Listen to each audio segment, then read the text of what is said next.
दोस्तों जायसवाल निको इंडस्ट्री के स्टॉक में ब्रेकआउट की बातें हो रही है, लेकिन एक फंडामेंटल रेड फ्लैग अभी भी स्टॉक में है और वो है पेग रेशियो का नेगेटिव होना। आज का वीडियो में हम डिटेल में समझेंगे पेग रेशियो का फॉर्मूला, जायसवाल निको का करंट पेग रेशियो और अगले क्वार्टर्स में कंपनी को कितना ईपीएस और नेट प्रॉफिट लाना होगा ताकि पेग पॉजिटिव हो जाए और स्टॉक का ब्रेकआउट फंडामेंटल से सपोर्ट हो। दोस्तों वीडियो को शुरू करने से पहले अगर आप हमारे चैनल पर आए तो चैनल को जरूर सब्सक्राइब कर लीजिए। आपका एक क्लिक हमें मोटिवेशन देता है आपके लिए और भी बेहतर कंटेंट लाने के लिए। दोस्तों ये कंटेंट सिर्फ एजुकेशनल पर्पस के लिए है, ये कोई फाइनेंशियल एडवाइस नहीं है। इन्वेस्टमेंट करने से पहले अपना रिसर्च खुद करिए। यहाँ पे मैं आपको मेरा रिसर्च को प्रेजेंट कर रहा हूँ।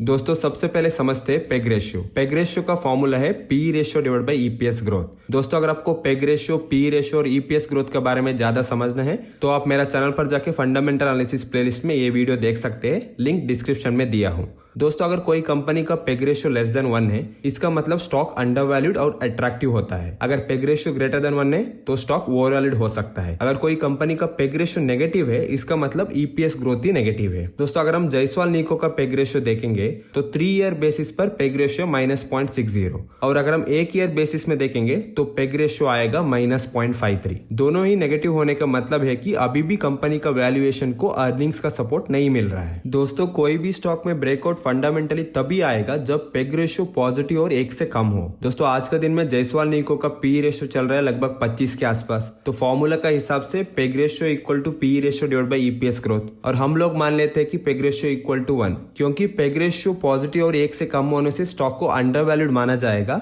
और अंडर वैल्यूड होने की वजह से स्टॉक में ब्रेकआउट आने का चांसेस बढ़ जाता है। तो अभी पी चल रहा है 25 के आसपास, इसका हिसाब से हमको ईपीएस ग्रोथ मिलेगा 25% यानी 0.25। दोस्तों अब देखते हैं कि 25% ईपीएस ग्रोथ के लिए फाइनेंशियल 26 यानी इस फाइनेंशियल ईयर में कितना ईपीएस आना चाहिए। दोस्तों ये है ईपीएस ग्रोथ का फॉर्मूला, या फिर फाइनेंशियल 23 का ईपीएस से 2.34 ये हमको कंपनी का प्रॉफिट एंड लॉस स्टेटमेंट से मिल जाएगा। तो अभी हमको ईपीएस ग्रोथ 25% यानी 0.25 चाहिए। इसका हिसाब से फाइनेंशियल 26 का ईपीएस आएगा 4.57। मतलब फाइनेंशियल 26 में ईपीएस एटलीस्ट 4.57 आना चाहिए ताकि पेग रेशियो पॉजिटिव और 1 से कम हो जाए। दोस्तों अब चलते हैं ईपीएस का फॉर्मूला में। ईपीएस का formula net profit divide by number of share से। दोस्तों आज का दिन में जायसवाल निको का 97 करोड़ शेयर मार्केट में है और अभी हम लोग कैलकुलेट किए थे कि हमको फाइनेंशियल 26 का ईपीएस मिनिमम आना चाहिए 4.57। तो इसका हिसाब से फाइनेंशियल 26 का रिक्वायर्ड नेट प्रॉफिट बनेगा 4.57 मल्टीप्लाइड बाय 97 यानी 440 करोड़ के आसपास। तो दोस्तों अभी फाइनेंशियल 26 का Q1 का रिजल्ट आ चुका है जायसवाल निको का,